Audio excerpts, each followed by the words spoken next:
y acción. Hey everybody. All right, so we're going to talk really quick about grid drawing, what it is, how you use it, etc. This is probably one of the most basic techniques in realism drawings that you can use.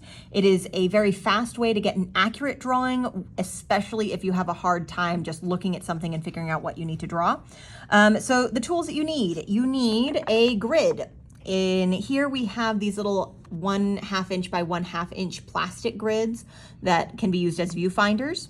You will need some kind of photograph that you're working off of. I'm just going to use this one as a demo, but you can have any real image that's there. It can be a cartoon or a photograph, doesn't really matter. You need a piece of paper to work on. I'm going to be showing two different sized standard sizes of paper, a 9 by 12 and a 12 by 18.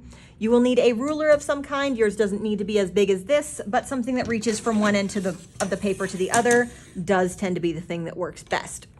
I'm going to be using a Sharpie for this today, but you would probably want to use a pencil. A lighter pencil works best because most of the time the grid that you are drawing as your reference grid does eventually either need to be erased, or assuming that you're working on a rough draft, you will not trace it into your final draft. So whichever one works better for the method that you are using, but generally you're going to do this in pencil, not in Sharpie. All right. So the first thing that I'm going to do is I'm going to place my grid onto my photograph, make sure that they're about the same size. In this particular case, I know I need 9 squares by 12 squares. For the 9 by 12 paper, that is really, really easy. It just makes it 1 inch by 1 inch square. Because I need 9 across, 12 up. If this is 9 inches across and 12 inches up, then I can just make a 1 inch by 1 inch. Super, super easy conversion, and I can just kind of figure out where this is going to go, and all things are going to be fine. I'm going to tape this down a little bit later because you'll find that with this one in particular, the bigger paper where I can't so easily make a grid, I might need to move this around to fit it in the grid that I create. So just pretend for a while that this is like fused down. All right, so I have this 9 box by 12 box grid right here. I need to make the same size grid here. Not size as in like actual size, but like number of boxes size. So right here, again, I know that this is 9 by 12. I know this is 9 boxes by 12 boxes, so I'm gonna do a 1 inch by 1 inch grid. The trick to any grid that you draw is that you are immediately going to want to draw all of your dots for where they go. So I'm going to have a 1 inch, 2 inch, 3 inch, 4 inch, 5 inch, 6 inch, 7 inch, 8 inch, and 9's right there on the end, just like it should be. You're going to want to draw your dots on one side. And the immediate response that most kids have, especially high school kids, is they want to line that up, and then they want to draw their line immediately. The end result for that, though, is that we don't know if this line is actually straight without any other dot on this side to meet the one on this side. So you need to draw on both sides a dot before you draw a line across to meet them. Otherwise, this could end up really crooked, because what if I put my ruler down like this? That's certainly not a straight across line. I could put my ruler across like that. That is also not straight across. It looks kind of straight across, but if I'm rushing, the end result is that I'm going to have to redo this entire grid step. This right here looks like it could be even, but it's not. So I need to put dots on this side before I call it good.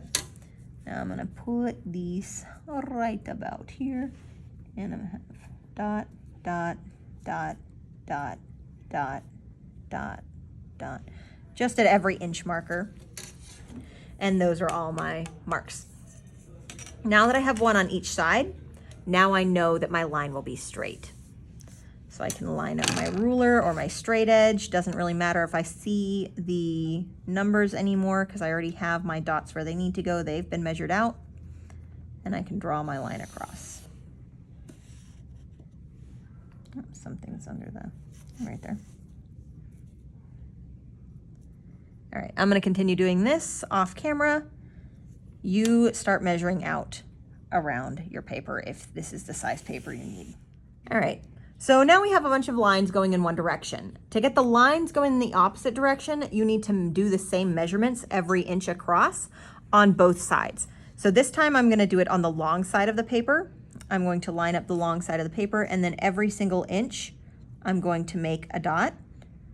You might be going, but oh no, you didn't start at 0. All inches are the same length, so it doesn't matter if I'm starting at 0. As long as I'm always going an inch apart, I will have all my dots in the correct place. So I'm gonna go up to the top, do the exact same thing. Make a dot at every inch. And then just like I did before, I'm going to connect across. Remember, if I don't have a dot on both sides, that line is gonna end up crooked. If I rush my measuring and I don't get these an inch apart, then I'm gonna have to restart. If you're doing something crazy where you're not following all your instructions carefully, then you might have to restart, because it is very easy to tell when you've done your grid incorrect. And that is the first step. If you don't have a square grid, you have to remake it. No exceptions. All right, so again, it would be very easy to tell if this didn't have the correct number of lines, if any of the lines are crooked. It is fast to tell. And whenever I say you mess up a little bit, you gotta restart, I mean it. You gotta restart if you mess up a little bit.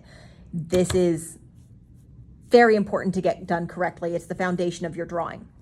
But this one, we knew exactly how wide we needed our squares to be, because we could look at our photo and our little grid to figure out exactly how big that needed to be. Let's take a look at a different size sheet of paper. So this one is not gonna be the exact same grid size. So what I did here was I took the measurement of the short side, which is 12 inches, and the long side, which is 18 inches, and I found something that fits in both. In this particular case, 1.5 inches tends to work very well for both.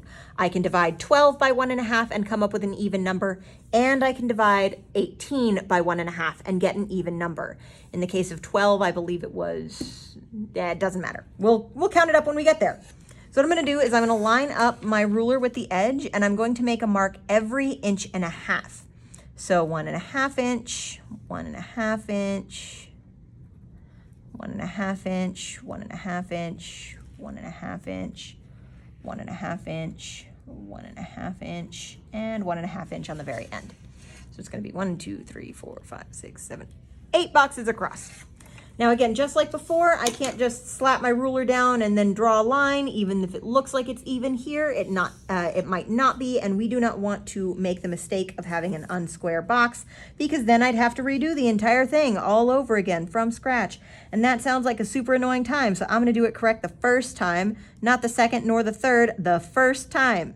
So 1.5 inch, 1.5 inch, 1.5 inch, 1.5 inch, 1.5, 1.5, 1.5, and 1.5 on the end. All right, I'm going to do this off camera. I'm going to do the exact same thing. I'm going to have my dots on these sides and connect across, and then do my dots on the long sides and then connect across, and I'll show you this grid whenever I'm done.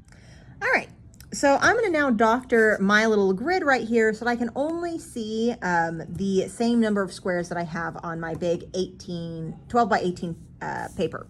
So over here, if I count how many wide this is, it is 8 boxes wide.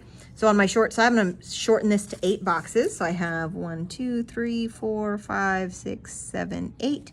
So I'm going to cover up this last row that I'm not going to be able to see right there. That is no longer area that I need to worry about. And it's 1, 2, 3, 4, 5, 6, 7, 8, 9, 10, 11, 12. 12 boxes wide, which is what I already have. So all I got to do is take off this excess row I no longer need. And this is my new viewfinder space. So if I were using this particular image, I could now move this around in whatever space I have left to find the exact image that I want to copy inside my little tape square, and I can tape it into place so that it will not move.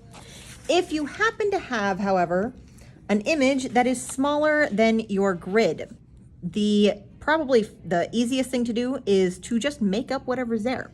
Whatever information you do not have, there isn't much left. You just continue on with your contour lines and take those contour lines in the logical progression until they reach the end of your space, and just kind of make up what goes in the little gap space left between. So I would have 2 lines that would continue the edge of her head up until the end of my paper from where it happens to be. All right, so the questions come up whether or not, if you don't want to make up space, can you go smaller? So here's what I did. I took the measurements of my paper and I divided them by a larger number. So this 12 by 18 paper, if I had 2-inch squares on it rather than 1.5 inch squares, because 12 and 18 are both divisible by 2, I get 6 by 9. So I would have 6 squares by 9 squares. So I figured out what that was, and then that's how many boxes I made. And that smaller space allows me to zoom into a more detailed area. So now I don't have any area that I need to make up, but I am going to have larger squares on my paper to compensate. If you are not sure how big the squares on your paper need to be in order to get the space that you want, confer with your art teacher. Math is not our perfect strong suit, but we generally can do enough basic algebra to figure this out. And we can help you figure out exactly how many squares you need on your paper and on your grid to get the space that you want to have.